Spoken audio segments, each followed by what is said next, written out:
자, 댓글에, 또 우리 채팅창에 글을 올려주시는 분들이 많이 계시네요. 그래서 지금부터는 채팅창에 올려놓은 글 질문들에 대해서 답변을 좀 드려보도록 하겠습니다. 채팅창의 질문에 답변.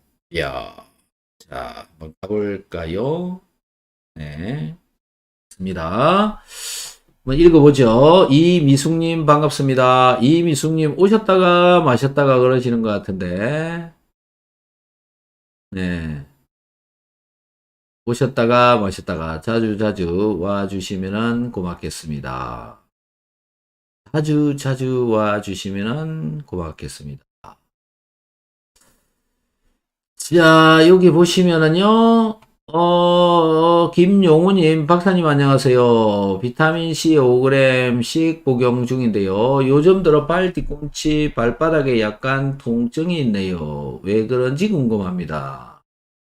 발 뒤꿈치, 발바닥. 요거는 염증이 일어나고 있는 걸로 보시면 될 것 같습니다. 염증이 일어나고 있다.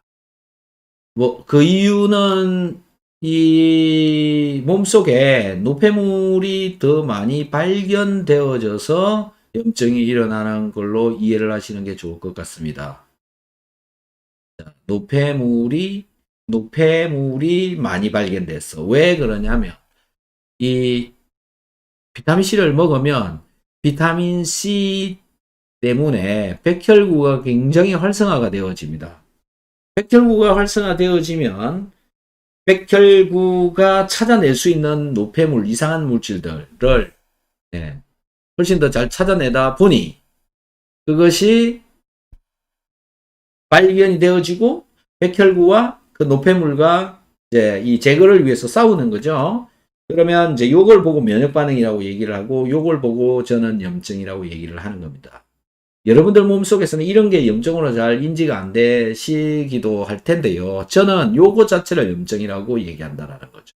손이 까져가지고 여기에 문제가 일어나는 요게 염증이기도 하지만 이것 말고 혈액 속에서 또는 림프 속에서도 면역세포와 물질과 이 염증이 일어나고 있다는 거죠. 눈에 보이진 않지만. 이게 지금 발의 모세혈관에 가서 끼이는 겁니다. 그래서 지금 통증이 일어나고 있다. 시간이 좀 지나면요. 일주일 정도? 네, 일주일, 2주일 정도 지나면 괜찮아질 겁니다. 조금만 더 기다려 보시고요. 비타민C를 먹었는데 그런 일이 벌어졌다. 그거는 그냥 뭐 호전 반응으로 판단하는 게 맞고요. 비타민C 먹는다고 나쁜 문제가 발생하는 예는 없다. 네, 저는 그런 걸 본 적이 없습니다. 그래서 걱정 마시고 그냥 잘 챙겨 드시는 게 훨씬 더 좋다. 이렇게 보시면 될 것 같습니다. 자, 그 다음에 그 밑에 또 한번 보겠습니다. 그리고 요즘 필요할 때 소금을 500ml 따뜻한 물에 한 티스푼 정도 타서 마시는데 조금씩 마시고 나면 몸이 좀 개운하고 힘도 나는 것 같습니다. 이런 경우에 몸에 소금이 부족한가요? 뭐 맞습니다. 소금 먹었는데 힘난다. 그러면 힘난다라는 것을 내가 느끼는 정도면 소금이 굉장히 부족한 사람이다. 그리고 몸도 따뜻해질 거고요. 어, 확인하는 방법은 이제 소변을 받아서 그 염도를 한번 체크를 해보시기 바랍니다. 그러면 뭐 아실 수 있겠죠, 금방. 네, 그렇게 확인을 해보시면 될 것 같아요. 그 다음에 또 한번 아래 읽어보도록 하겠습니다. 그래도 감사님, 비오육소 소화 효소한 지 10일 정도 되었는데요. 물 먹은 솜처럼 몸이 무겁고 무기력한데 관계가 있는지요? 이분, 네, 좀 전에 그 김용훈 선생님하고 똑같은 현상이 나타나고 있는 겁니다. 이분은 더 심하게 나타나는 거네요. 굉장히 심하게 나타나고 있는 겁니다. 몸이 막 엄청 무겁다. 왜 무겁냐라는 거거든요. 근육에 힘이 안 생기는 겁니다. 근육에 힘이 왜 안 생기느냐면 모세혈관에 충분하게 산소와 영양 성분 공급이 안 되고 있다. 왜 안 되느냐? 염증 반응이 몸 안에서 일어나고 있다. 그래서 뭐 콧물이 많이 생길 수도 있고요. 또 실제적으로 피부를 통해서 여기저기 염증이 올라올 수도 있어요. 머리, 얼굴, 배, 엉덩이 뭐 이런 데 염증이 올라올 수도 있고요. 또 반대로 뭐 가려움이 발생하기도 하고요. 뭐 다양한 문제는 일어날 수가 있습니다. 어깨가 아프기도 하고요. 지금 어쨌든 근육에 힘이 없는 상태고요. 산소 공급, 영양 공급 안 되고 약하게 되어지고 있는 거고요. 그러다 보니까 에너지가 잘 생성이 안 되는 거죠.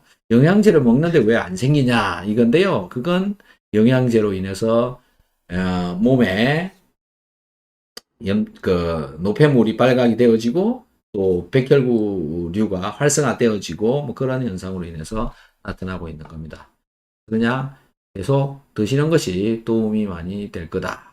그렇게 보시면 될 것 같습니다. 좀 지나면 회복이 됩니다. 한번 2주 이상 지속되면 상담을 아예 좀 한번 해 주세요. 또 다른 문제가 있을 수도 있으니까요. 자, 이미숙님, 시간 되는 대로 계속 들어와서 듣고 배우고 있어요. 그러시군요. 황찬영님, 반갑습니다. 음식을 먹을 때 부글거리고 설사가 나오는 증상이 있는데 어떻게 해야 할까요? 자, 이 부글거림, 설사, 이 두 가지 형태가 좀 다른 건데요. 부글거림의 개념은 가스가 발생하는 것이고, 가스가 발생하는 이유는 내 몸에서 내가 섭취한 것이 이산화탄소로 빨리빨리 잘 반응이 일어나서 가스 발생량이 많아서 부글거린다. 그런데 이 발생되어진 가스가 배를 통해서 쭉쭉 빠져야 되는데 지금 못 나가고 있는 거거든요. 왜 못 나가느냐? 기존에 빠져나가고 있는 양보다 지금 발생하고 있는 양이 너무 많아져서 그런 겁니다. 그건 비타민C 때문에 그렇습니다. 그래서 발생량이 많다, 즉 신진대사가 활발해지고 있다 이런 개념이거든요. 근데 그거는 올바른 거거든요. 틀린 게 아니고 잘못된 게 아니고. 그래서 그냥 그대로 오케이 그냥 참고 넘어가면 되는 거고요. 그 다음에 설사가 나오는 증상은 비타민C를 너무 많이 먹었을 때 설사가 생기거나 이럴 수 있고요. 근데 이분은 이제 지금 제 방송을 계속 보신 분이기 때문에 이제 이렇게 제가 말씀을 드리는데 잘 모르시는 분, 초보자이신 분은 그냥 뭐 비타민 비오유기소를 제대로 먹고 있지 않으면서 그냥 나타나는 것들이면 설사가 나타나는 이유는 단백질 소화가 안 돼서 그렇다. 네, 위장이 안 좋고 소화가 안 되고 단백질 소화가 안 돼서 그런 일들이 벌어진다라는 거죠. 그래서 이거를 해결을 하고 방향을 잡아가려면 우선 비오유기소 소화 효소제를 먹어봐야 그 다음부터 나타나는 현상들에 대해서 그 현상을 보고 무엇이 문제가 있는지 판단을 내릴 수가 있죠. 찬영님은 비오유기소를 먹고 있는지 이를 밑에다가 적어 주세요. 그래야 답변이 명확한지를 제가 판단을 할 수가 있을 것 같아요. 네. 그냥 아무것도 안 하고 있으면서 이렇게 되어지면 그냥 또 적어 있죠. 비타민 C만 딱 먹고 있다. 그렇게 하고 있으면 뭐 때문에 일어나는지 명확하게 설명드리기가 어렵다라는 겁니다. 어쨌든 비오유기소를 열심히 하시는 게 좋을 것 같습니다. 김효정님, 비타민C가 심장에 도움이 될까요? 참 애매한 질문을 하시는데요. 도움이 되어지지 않는 곳이 없습니다. 여러분, 밥이 어디에 도움이 될까요? 밥을 먹는데 먹은 밥이 심장에 도움이 될까요? 이렇게 물으면 도움이 된다고 얘기해야 됩니까? 안 된다고 얘기를 해야 됩니까? 소금이 심장에 도움이 될까요? 안 될까요? 물으면 뭐라고 대답을 해야 되죠? 물을 마시면 심장에 도움이 될까요? 안 될까요? 이렇게 묻는 거하고 똑같은 겁니다. 이 질문은요. 그래서 알아서 판단을 하시면 되는 겁니다. 네, 그렇게 이해를 해주세요. 김혜경님, 박사님, 저는 비타민 메가도스 6g 정도 할 때까지 여러 가지 불편함이 있었으나 당뇨로 박사님을 믿고 공부하면서 하루에 9g까지 올렸습니다. 습진이 사라졌습니다. 네. 많이 사라지죠, 여러 가지가. 그래서 현재 뭐 여러분들 비타민C 드신 지 한 3개월에서 6개월 정도 지나신 분들은 발 뒤꿈치가 맨질맨질해지셨을 겁니다. 발 뒤꿈치 한번 만져보세요. 얼마나 부드럽게 바뀌었는지. 그래서 그런 것들도 여러분들 스스로 한번 체크를 해보시면 좋은데 이분은 습진이 사라졌다. 또 뭐 발톱 무좀이 사라졌다. 뭐 그런 일도 허다하게 있는데요. 발톱 무좀 네, 키토산 용액을 열심히 먹으면 발톱무점 참 잘 없어집니다. 그래서 그런 거 한번 해보시기 바라겠습니다. 그래도 감사님, 콧물 많이 나요. 예, 그렇죠. 이게 노폐물이 자꾸 빠지는 겁니다. 그래서 이 콧물이 난다 그러면, 이것도 부작용인가? 이렇게 생각하면 상당히 곤란하다. 그래도 감사님, 가래도요. 네, 가래도 많이 나오고 있군요. 윤오김님, 박사님 안녕하세요. 황찬영님 먹고 있습니다. 비오육효소, 소화효소제, 소금 염도 0.9 이상으로 소금 섭취하고 있고요. 물도 2리터 정도 먹고 있습니다. 차가운 것은 안 먹고 있지만 먹고 싶은 음식은 한 끼 정도는 먹어요. 아, 지금 다 잘 하시고 계시는 거는요. 신진대사가 굉장히 잘 되고 있고 신진대사가 잘 되니까 가스 발생량이 많아지는 것이고 발생되어진 가스가 폐를 통해서 빠져나가야 되는데 지금 못 빠져나가고 있다. 이유는 염분이 부족해서 그렇습니다. 염분을 차근차근 해서 정상적인 양까지 채우는데 시간이 좀 걸립니다. 그래서 그게 채워질 때까지는 가스가 계속 지금 그런 현상이 나타나고요. 특히 방기가스가 엄청나게 많이 나올 겁니다.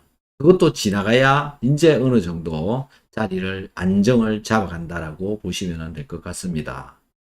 그래서 지금 꾸준히 그 상태로 유지를 하시면 이제 좋아지십니다. 제가 볼 때는 뭐 아무리 길어야 3개월이면 거의 다 해결된다라는 거고요. 뭐 좀 지나면요 아마 날아갈 듯이 건강해지실 겁니다. 지금 여기에 1년 전에 오시던 분들이요 거의 다 안 와요. 지금 여기 댓글에 쓰고 계시는 분들이요. 채팅창에 글 쓰고 있으시는 분들 보통 3, 4개월이면 거의 다 바뀝니다. 3, 4개월이면 바뀐다. 그분들 대부분 다 좋아지고 있거든요.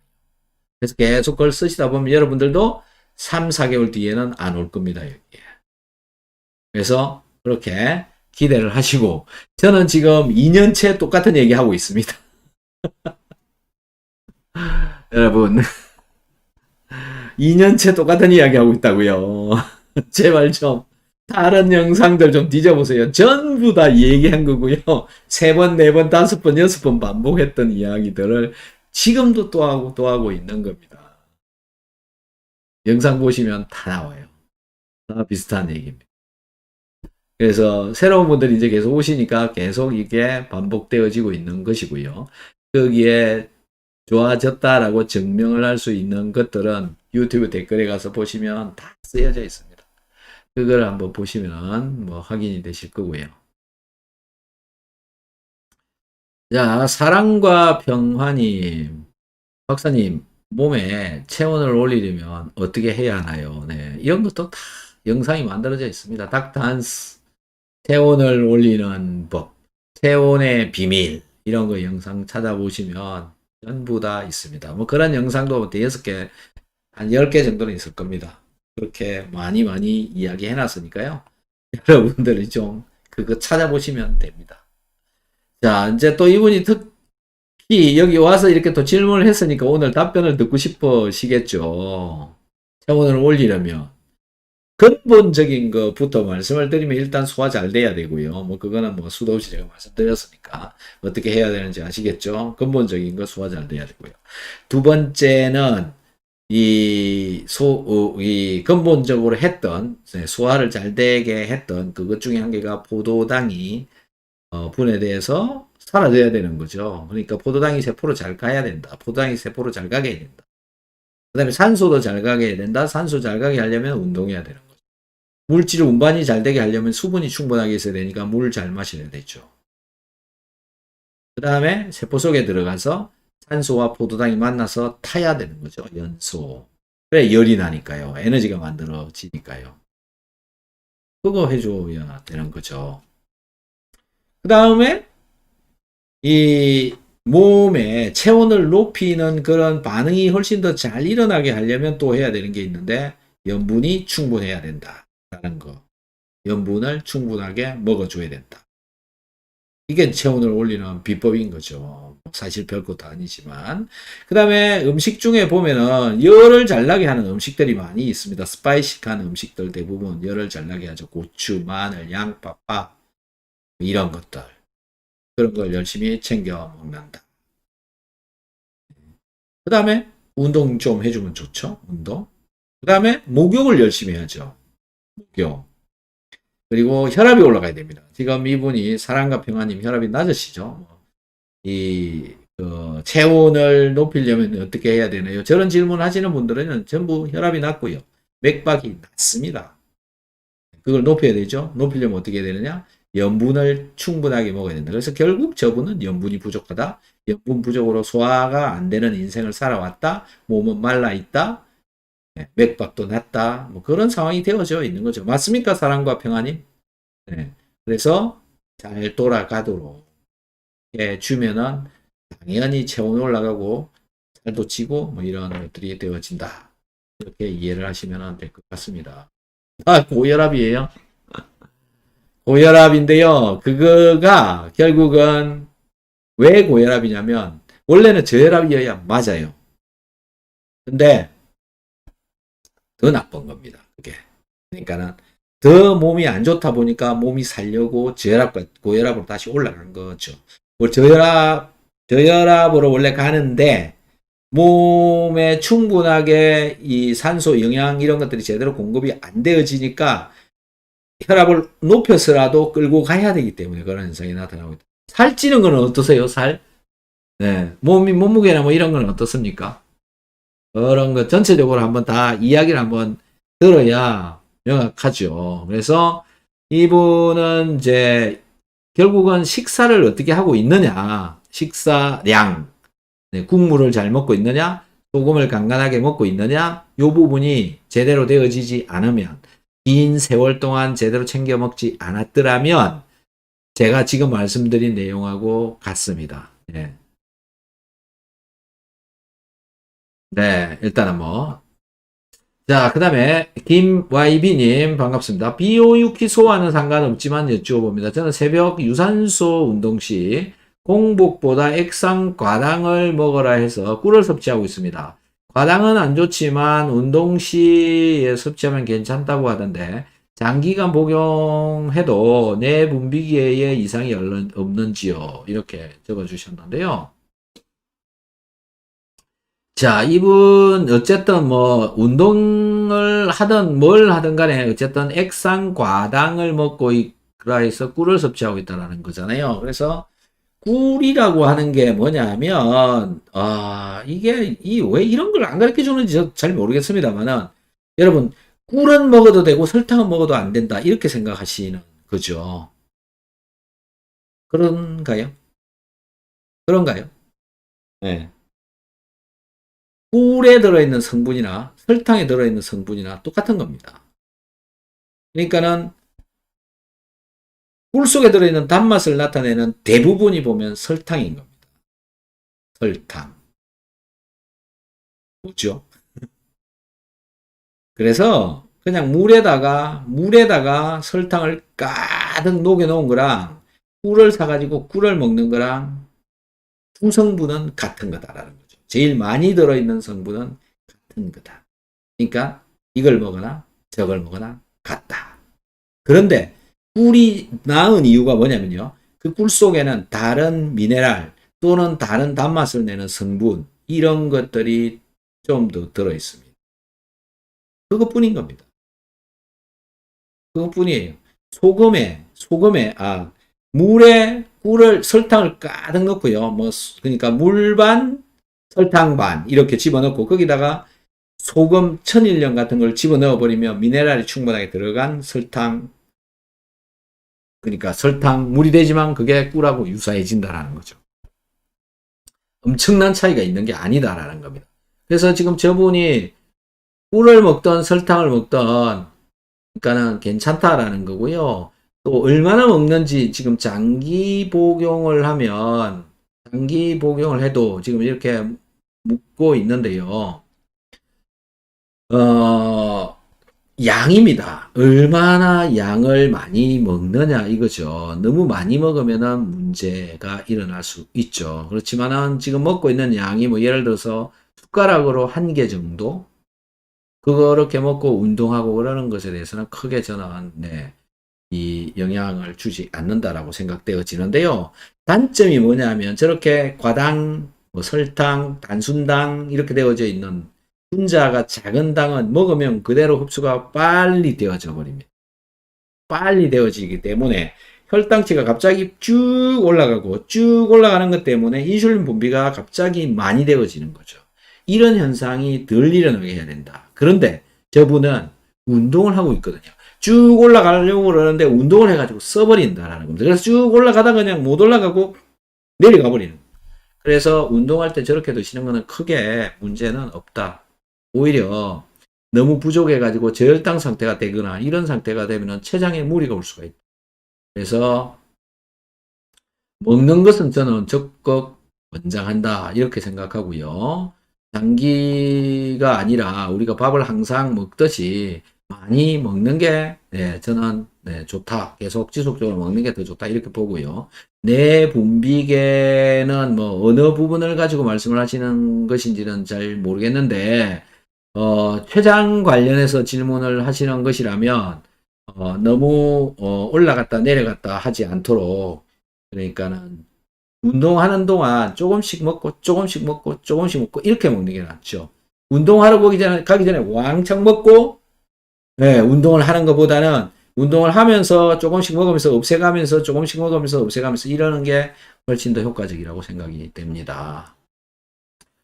자, 채팅창 글 또 보겠습니다. 윤옥임님, 발에 무지 외반증이 있어서 걸음을 걸으면 통증이 있는데 혹시 비타민C를 먹어도 통증이 사라질 수 있나요?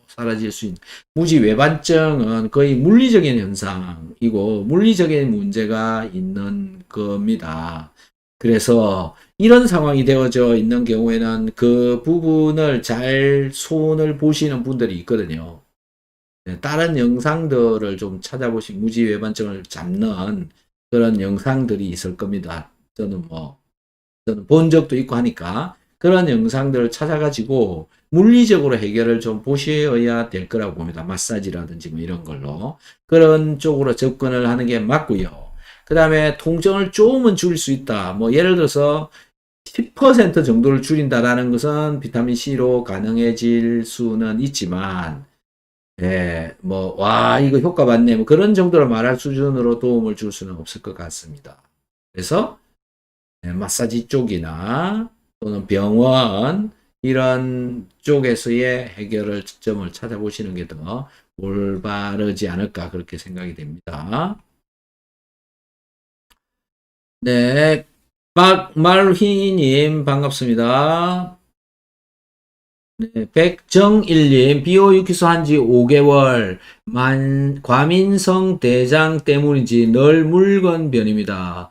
소화가 잘 안 돼요. 비타민C 8개 먹습니다.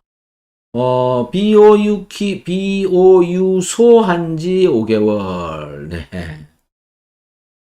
아, 이분 참 안타깝네요. 5개월을 하셨는데도 아직도 소화가 안 되고 있습니다. 이렇게 적고 있는 거 보면, 제가 말씀드리는 지금 키토산 빠져 있죠? 그 다음에 소화 효소제가 빠져 있죠? 결국 먹으라는 걸 제대로 안 먹고, 그러시면, 그 다음에, 제가 먹으라는 제품을 먹는 게 더 좋습니다. 제가 먹으라는 제품을 먹어야 된다라는 거죠. 그래서, 그렇지 않으면 5개월 동안 저렇게 헤매시고 계신다라는 거고요.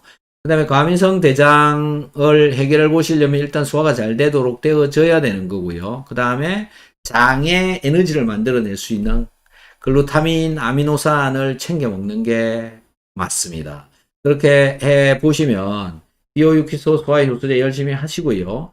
그 다음에 글루타민, 아미노산을 먹게 되면 과민성 대장까지도 해결을 볼 수가 있습니다. 한 3개월 정도면 저는 해결이 될 거라고 기대를 합니다.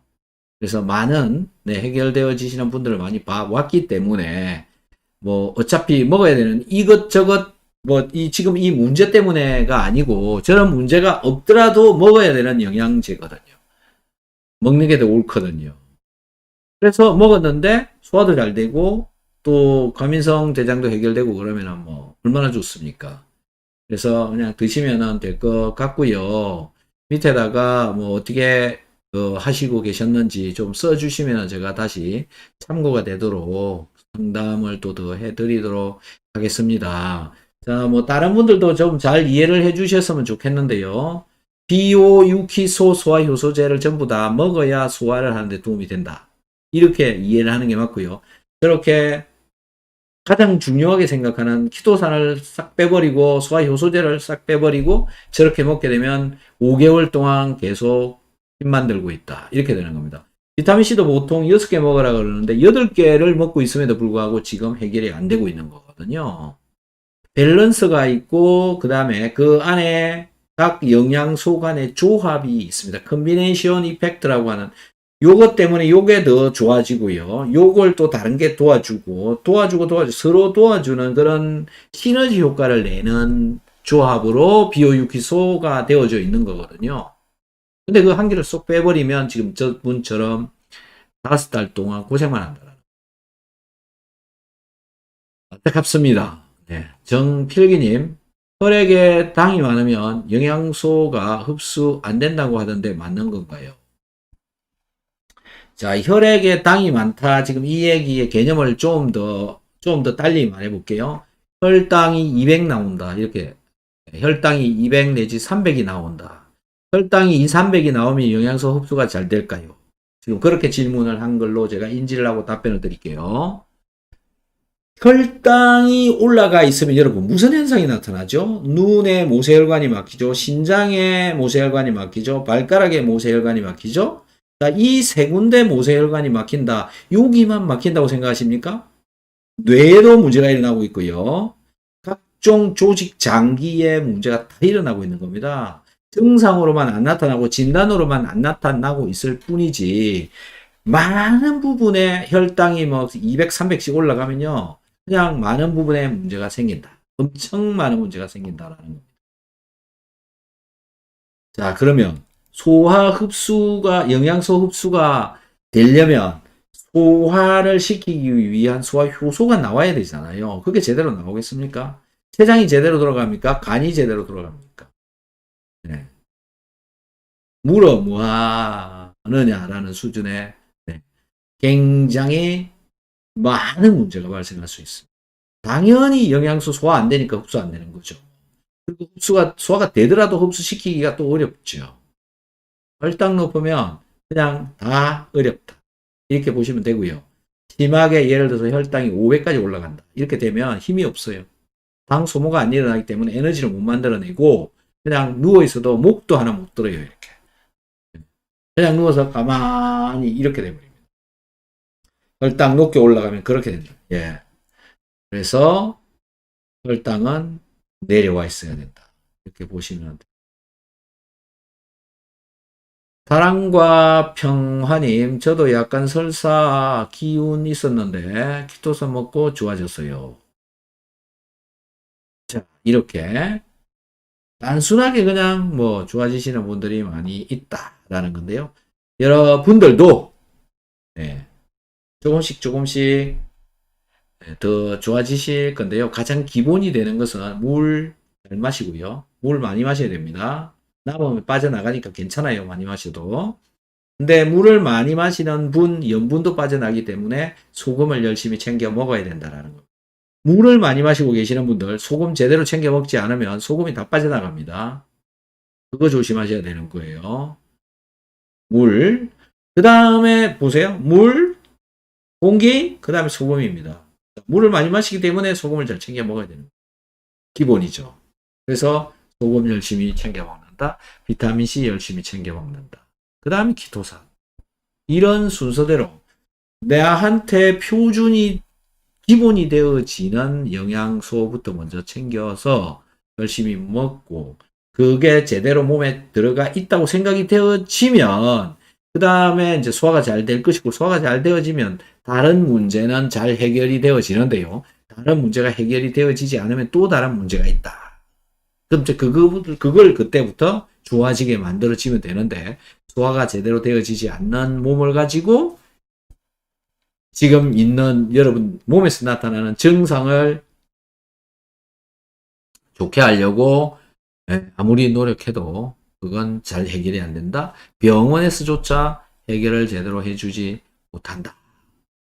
그렇게 이해를 하시고요. 열심히 좀 네, 기본적인 거 잘 챙겨 드시는 게 좋다. 이렇게 저는 생각이 되어집니다. 기본적인 거 잘하자 이거죠. 자, 또 한번 보죠. 사랑과 평화님. 네, 키토산 먹고 좋아졌어요. 적어주시고. 김경숙님, 비타민C 하루 11,000 먹고 있는데 9,000에서 2,000 높이고 배가 아픈데 혹시 영향이 있나요? 있습니다. 뭐, 비타민C는 날마다 요구량이 다릅니다. 날마다 요구량이 다르다. 그러니까 오늘은 9,000, 네, 내일 10,000 먹었는데 아무렇지도 않을 수도 있고요. 모레 10,000 먹었는데 문제가 생기니까 지금처럼 배가 아프거나 설사가 나거나 저런 현상이 나타날 수가 있습니다. 그날 먹은 음식의 양이나 종류나 그날 스트레스 받은 정도, 컨디션, 그 다음에 활동한 정도, 운동한 정도, 이런 거에 따라서 다 조금씩 차이가 있을 수 있습니다. 그래서 또 어떤 날은 11,000을 먹어도 아무렇지도 않을 수도 있습니다. 그래서 그냥 늘렸다 줄였다 계속 한번 드셔보시고요.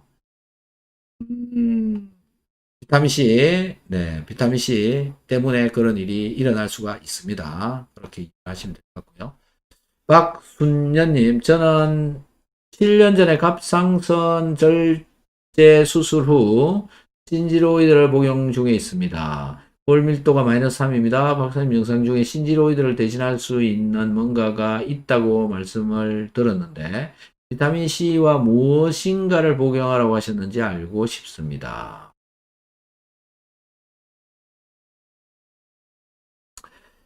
자, 이 신지로이드를 긴 시간 동안 드신 분들이요, 끊는 분들이 종종 많이 있습니다. 자, 그러려면 기본적으로 몸이 좋아져 있어야 되는데, 저분은 지금 보니까 갑상선 절제 수술을 했다. 지금 이렇게 되어져 있거든요. 그래서 답변 드리기가 상당히 곤란한데요. 갑상선 기능 저하로 신지로이드를 드시는 분들은 대부분 다 신지로이드를 끊습니다. 근데 지금 절제를 해버렸기 때문에 어떻게 될지 모르겠지만은 어쨌든 건강한 사람도 먹는 영양제이니 영양제를 드셔보시면 좋을 것 같습니다. 비오유키소 소화효소제까지 일단 드셔보시고요. 호르몬 검사를 한번 해보십시오. 한 3개월 정도 비오유키소 소화효소제를 드시고 호르몬 검사를 하시고 그 다음에 양 조절을 한번 해보십시오. 그리고 또 다른 영양제를 또 드시면서 이 호르몬 체크를 한번 해보시면 양 조절 줄일 수 있을지 없을지 판가름이 날 텐데요. 긴 시간 동안 한번 해보십시오. 여기서 핵심적인 것은 비오유키소 소화효소제 이런 것들을 잘 챙겨 먹어봐야 된다는 그렇게 접근을 한번 해보시면 될 것 같습니다.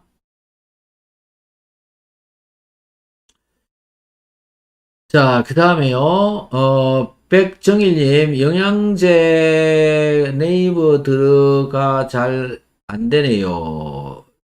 네, 전화로 문의를 하시면 됩니다. 전화를 주시면은요, 네, 상담 코치 선생님께서, 헬스 코치 선생님께서 이 상담을 해 드릴 거거든요. 전화를 하시면 됩니다. 그렇게 한번 해보시기 바랍니다. 권아름님, 용융소금, 비타민C 먹었는데 혈압이 높아졌는데 왜 그러나요? 참고로 저는 혈압이 정상이었습니다. 자, 용융소금을 과하게 드시면, 이제 뭐 어떻게 드셨는지 모르겠는데요. 소금을 물에 타가지고 계속 마시고 있으면 그 마신 소금이 자꾸 혈액으로 들어갑니다. 혈액으로 자꾸 들어가면 혈액의 0.9%를 소금이 들어오는데 0.9%를 이미 맞춰져 있는데 소금이 또 혈액으로 들어오면 물을 다시 집어넣어야 됩니다. 그래서 그 들어온 물 때문에 혈압이 약간 올라갑니다. 그래서 보통 10에서 20 정도는 혈압이 올라갑니다. 소금을 과하게 먹으면. 근데 10, 20 정도 올라가 있는 거는 괜찮은데 거기서 더 올라가면 안 됩니다. 그러면 줄이거나 끊거나 해야 됩니다. 그렇게 조절을 하시다가 시간이 지나면 정상 혈압으로 다시 돌아온다. 이렇게 보시면 되고요. 소금을 물에다가 집어넣어 가지고 녹인 뒤에 그 물을 하루 종일 들고 다니면서 먹는 그거는 안 하시는 게 좋습니다. 네, 그것 때문에 혈압이 너무 심하게 올라갈 수도 있고요. 소금 먹고 혈압이 올라가면 물이 빠지기 전까지는 뭘 해도 혈압이 내려가지 않습니다. 그리고 위험할 수도 있으니까요. 물에다가 소금을 타갖고 마시는 거는 하시지 말아라. 소금은 음식에 넣어서 먹어라. 그렇게 드시면 될 것 같고요. 혈압이 얼마나 올라갔습니까? 올라가는 이유는 물이 들어가서 그렇다. 이렇게 보시면 되고요.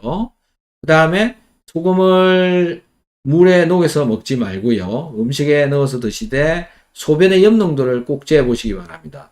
소변 염농도가 0.9% 정도 나오게끔. 근데 더 너무 나오게는 안 하는 게 좋다. 근데 이 아람님은 제 방송에 자주 오셔서 이런 얘기를 들으셨을 텐데, 자주 오신 분이시잖아요. 어쨌든 혈압이 조금 올라가는 거는 그냥 물만 좀 많이 마셔도 그냥 내려가 버립니다. 그렇게 뭐 정리를 하시면 되고요. 어쨌든 과하게 먹고 혈압이 너무 올라가도록은 하지 마라. 160 뭐 이렇게 나오면 안 됩니다. 네, 머리가 아플 수도 있고요. 또 심하시면 병원에 가시는 게 낫습니다. 물을 잘 챙겨 드시면 된다. 그렇게 정리를 하시면 될 것 같습니다.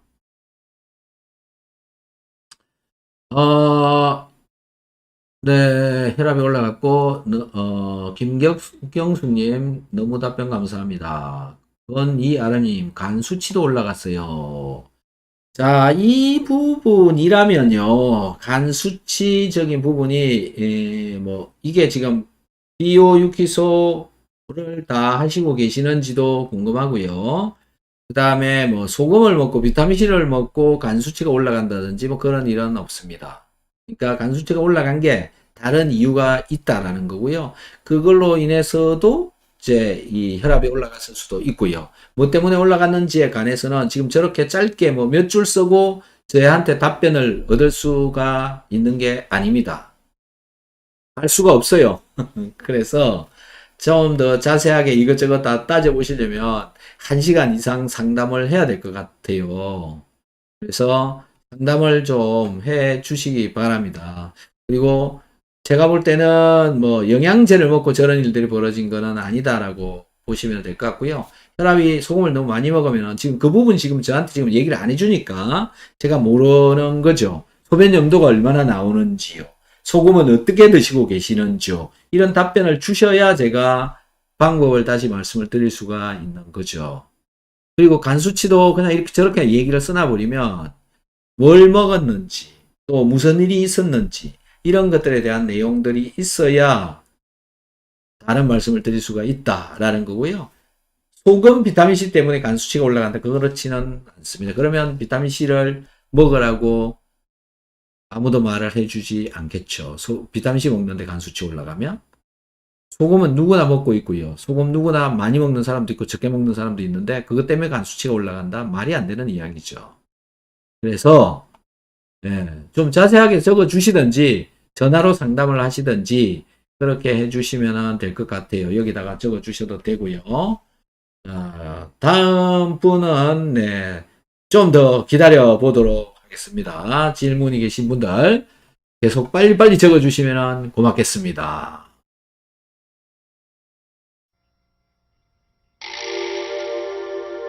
옛부터 장수의 비결은 소식이라 했습니다. 과다한 음식물로 혹사당하는 우리의 몸.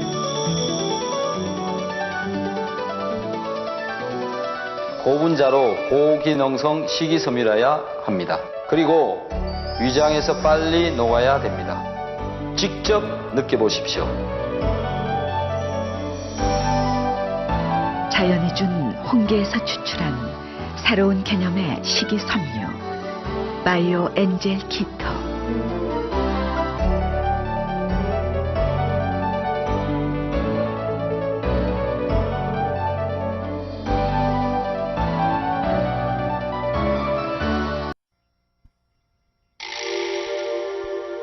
옛부터 장수의 비결은 소식이라 했습니다.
자, 마지막 질문인 것 같습니다. 박정란님 반갑습니다. 부정맥이 있는데 비타민C 먹어도 되나요? 네, 비타민C는요, 어떤 상황일지라도 저는 먹어야 된다고 생각합니다. 뭐, 신장이 나쁘다, 비타민C 먹어도 되느냐 묻는 사람들이 있는데요. 저는 먹어야 된다고 생각합니다. 비타민C를 못 먹는 거라면 밥도 못 먹지 말아야 된다고 생각을 합니다. 비타민C가, 밥 속에 들어있는 포도당을 가지고 비타민C를 만들어내는데요. 우리가 밥을 분해해서 포도당이 혈중으로 들어가고 혈중에서 돌아다니다가 분해되어져서 이제 없어지고 이런 과정을 거치는데 비타민C도 우리 몸속으로 들어와서 돌아다니다가 분해되어져서 이제 소변으로 또 빠져나가고 그럽니다. 그런데 비타민C는 우리 몸속에서 굉장히 좋은 역할들을 많이 하고요. 부족하면은 몸이 제대로 돌아가지 않는다라는 것. 근데 지금 부정맥 비타민C의 관계인데요. 부정맥을 좋게 하기 위해서 비타민C를 먹는다 이 개념보다는 몸을 건강하게 하기 위해서 비타민C를 먹는다 이렇게 이해를 하시는 게 맞고요. 자, 부정맥은 일단은 왜 문제가 생기느냐라는 부분을 이해를 좀 하는 게 더 좋을 것 같은데. 부정맥이라고 하는 거는 맥박이 이렇게 뛰는 건데 이게 주로 뭐 다양한 게 있죠. 그죠? 빨리 뛰다가 더 빨리 뛰다가 또 천천히 뛰다가 이런 것도 있고요. 그 다음에 일정하게 뛰다가 한번 쉬었다가 또 뛰고 또 뛰고 이렇게 뛰는 것도 있고. 근데 이건 뭐냐 이거죠. 이게 뭐냐면 심장 근육이 이렇게 뛰다가 한번 쉬었다가 또 뛰다가 쉬다가 이런 것도 있고요. 지금 말씀하시는 부정맥 지금 어떤 부정맥을 말하는지 모르니까 지금 제가 여러 가지 말을 다 하는 겁니다. 또 어떤 거는 이렇게 뛰다가 좀 더 빨리 뛰다가 또 이렇게 뛰다가 또 이런 식의 현상이 나타나는데 그 말이거든요. 자, 이 현상은 왜 나타나느냐라는 건데 이 근육, 심장의 근육이 뛰려면 여기에 와야 되는 원료가 무엇으로 이런 현상을 일으키느냐면 산소, 그 다음에 염분, 비타민C 이런 것들이 영향을 끼칩니다. 그러니까 이걸 하는 게 뭐냐면 힘을 만들어내야 된다. 전기를 만들어내려면 소금이 필요한 겁니다. 그 다음에 근육이 움직이려면 에너지가 또 만들어져야 되는 건데 그 에너지를 산소하고 포도당으로 만들어낸다라는 거죠. 그러니까 산소, 포도당, 소금 이게 다 필요한데 이게 왔다가 말았다가 왔다가 말았다가 이런다고 저는 생각하고 있습니다. 그래서 이 논리를 가지고 설명을 해주고 부정맥을 가지신 분이 소금을 잘 챙겨 먹고 비타민C를 잘 챙겨 먹고 부정맥이 정상이 되어지신 분이 있습니다. 그래서 부산에 계시는 분인데 무지 고맙다고 저한테 전화를 걸어 오신 분이 계세요. 자, 비타민C는 누구나 부정맥이든 아니든 먹어야 되는 겁니다. 소금은 음식을 통해서 누구나 먹고 있고 모자라면 병이 생깁니다. 또 너무 많이 먹어도 문제가 생깁니다. 그래서 적당하게 먹어야 되는 겁니다. 무조건 먹어야 되는 겁니다. 어차피 무조건 먹어야 되는 거니까 먹으면 되는 거잖아요. 그런데 부정맥이 좋아지면 더 좋은 거잖아요. 그래서 그렇게 접근을 하시는 게 맞고요. 비타민C는 무조건 드셔야 된다. 이렇게 이해를 해 보시는 게 옳습니다. 자, 채팅창. 김태주님, 박사님, 비타민C를 많이 먹으면 새치가 생긴다고 하는데 맞는 건가요? 아, 처음 들어보는 이야기입니다. 누가 그런 이야기를 하는지 모르겠지만, 저는 처음 들어보는 이야기고요. 그게 맞는지 틀리는지 모르겠습니다. 저는 모릅니다. 네. 와, 오늘 대단히 멋진 질문이 나왔네요. 네.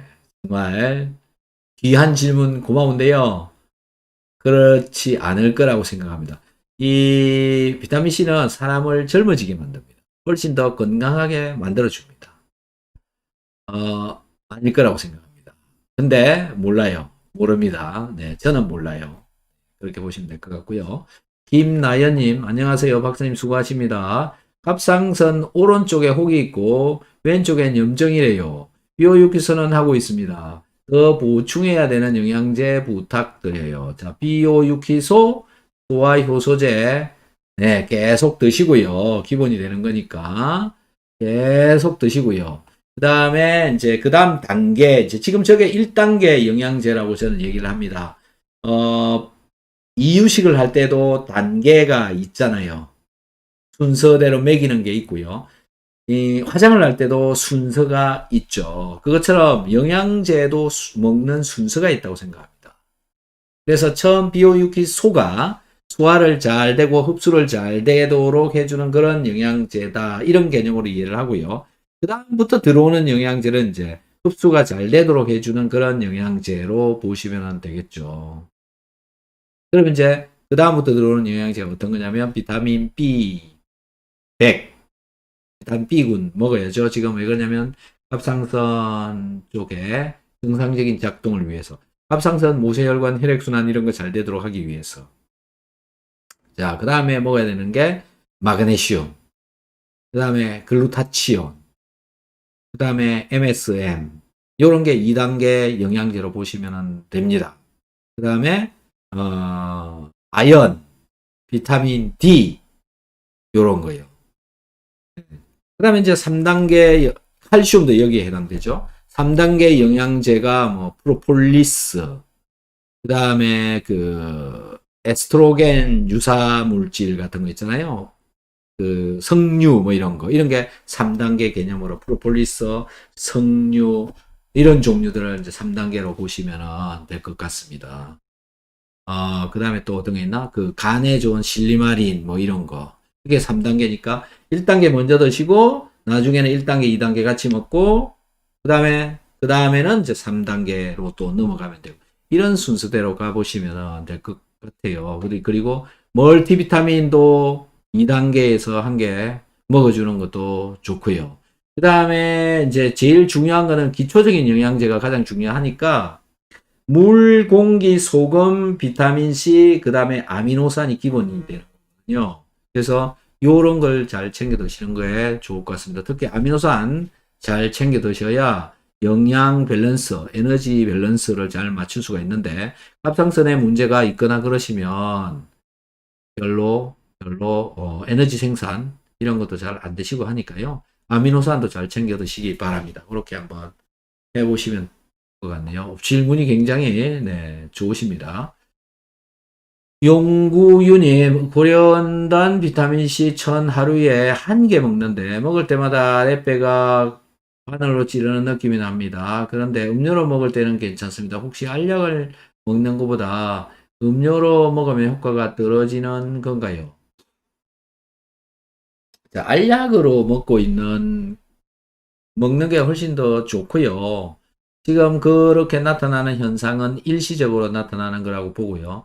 하루에 한 개 먹어서 그런 일이 벌어진다라고 하는 게 좀 약간 의아한데요. 식사 후에 알로 드셔 보시기 바랍니다. 식사 후에.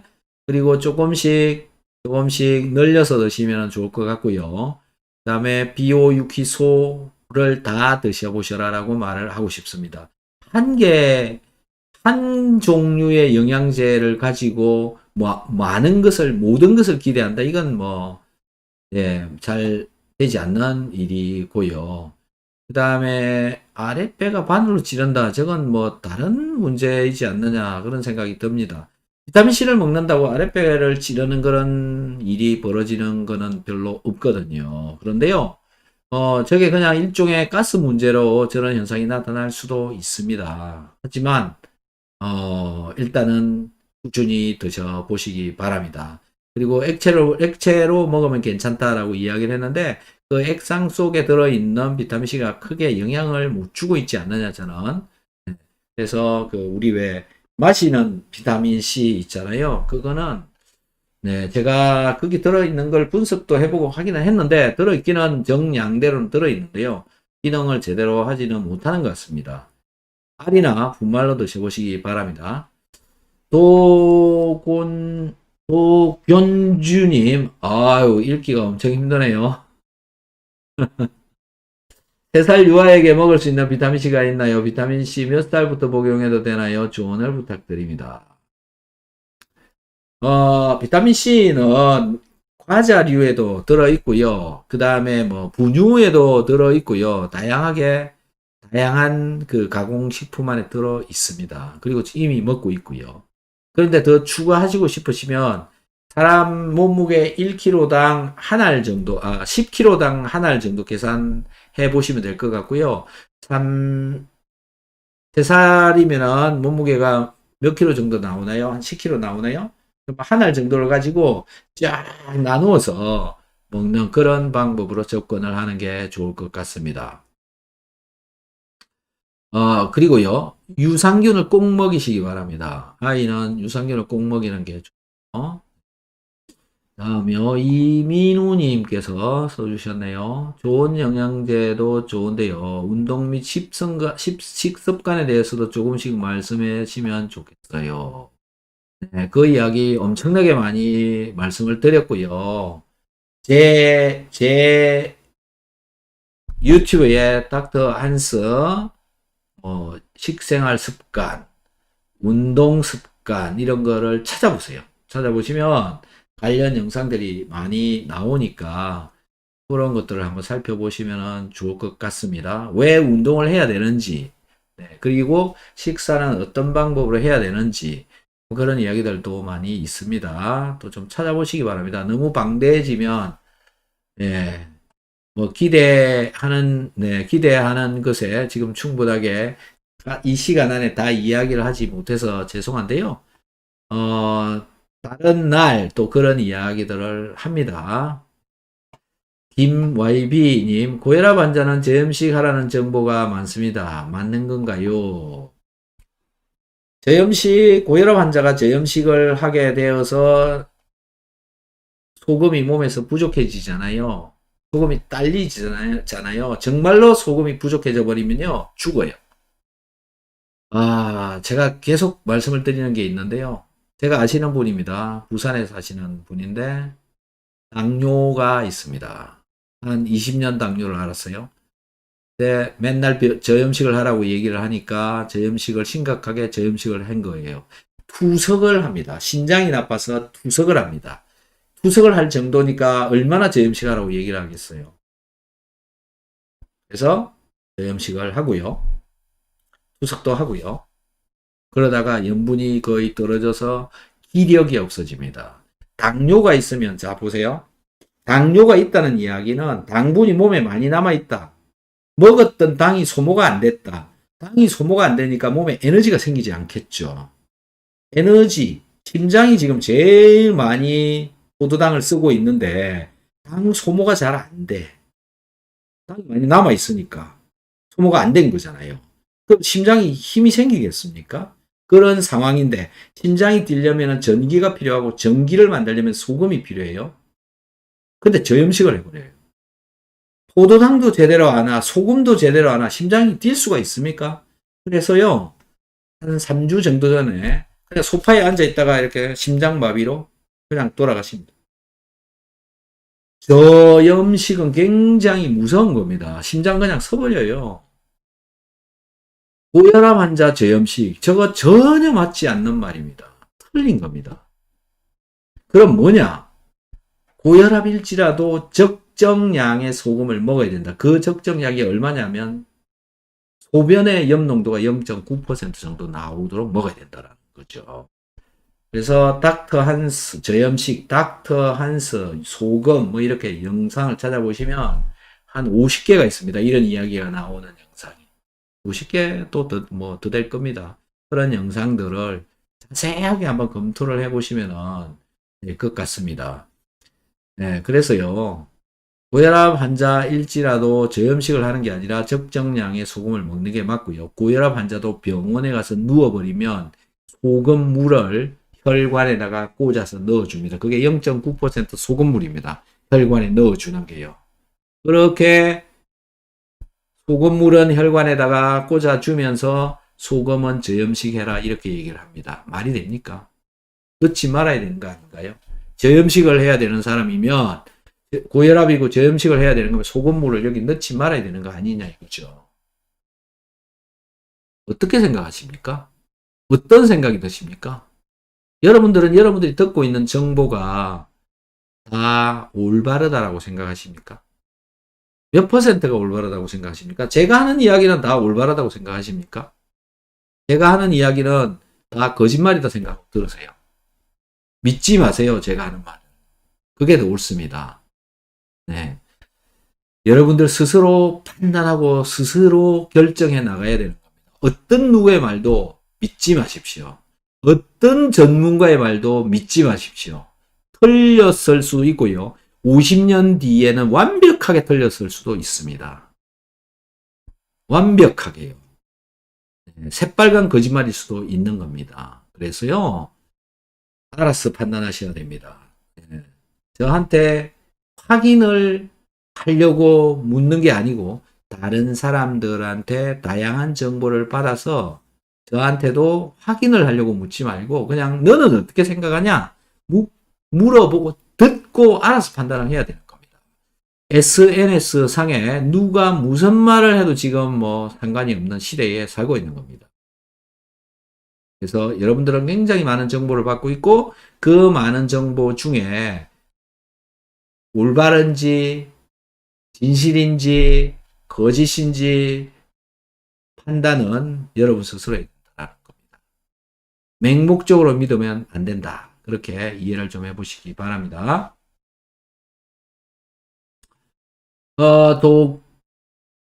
도견주님 발음하기 정말 힘듭니다. 좀 바꾸세요. 답변 감사합니다. 비타민C 복용 후 몸도 좋아지고 피부 깨끗해지고 5년 동안 감기 한 번 걸린 적 없네요.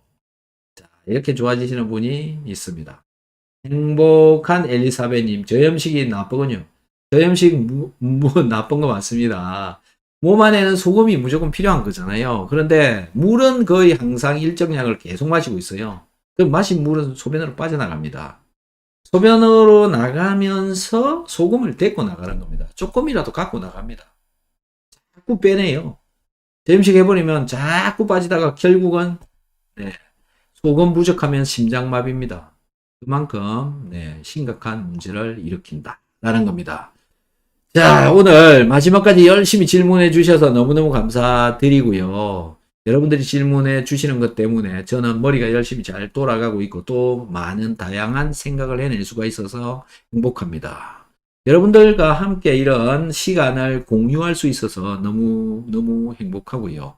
저는 여러분들이 건강해질 수 있도록 계속 비타민C 먹어라, 소금 먹어라 라고 하는 잔소리를 계속 하겠습니다. 다소 제가 하는 이야기가 불편하게 들리시더라도 너무 불편하시면 제 방송을 안 보시면 되고요. 불편하지 않으면 열심히 듣고 실천해 보시면 좋을 것 같고 실천하셔서 건강해지시기를 바랍니다. 그리고 제 말이 무조건 옳다라고만 생각은 안 하시는 게 좋습니다. 자, 마지막으로 올라와 있는 질문들 빨리 답변하고 끝내도록 하겠습니다. 임산부 철분 부족인데 저염식 하라는데 괜찮나요? 말이 안 됩니다. 소금은 음식을 통해서 먹습니다. 소금을 빼면은요 진짜 안 됩니다. 허채연님, 비타민C와 소금 같이 먹으니 좀 나른해지는데 왜 그럴까요? 가스 발생, 즉 세포 대사가 굉장히 잘 일어나기 때문에 그렇습니다. 그러니까 비타민C는 식전, 네, 염분은 음식에 넣어서 그냥 드시면 됩니다. 그렇게 드시고 뭐 나른해지는 것은 일시적인 현상이라고 보시면 되고요. 그게 문제 없습니다. 아니 소금 먹는데 비타민C 먹는데 몸이 문제가 생긴다? 그건 말이 안 되는 겁니다. 네, 새뜨기님, 박사님 소금을 먹고 보니 몸에 기운이 돌아오더라고요. 저염이 얼마나 잘못된 건지 박사님 감사합니다. 이미숙님 감사합니다. 자, 항상 함께 해주신 여러분께 감사의 말씀을 드립니다. 오늘도 안녕히 잘 주무시기 바랍니다. 자, 이만 마치겠습니다. 바이바이. 감사합니다.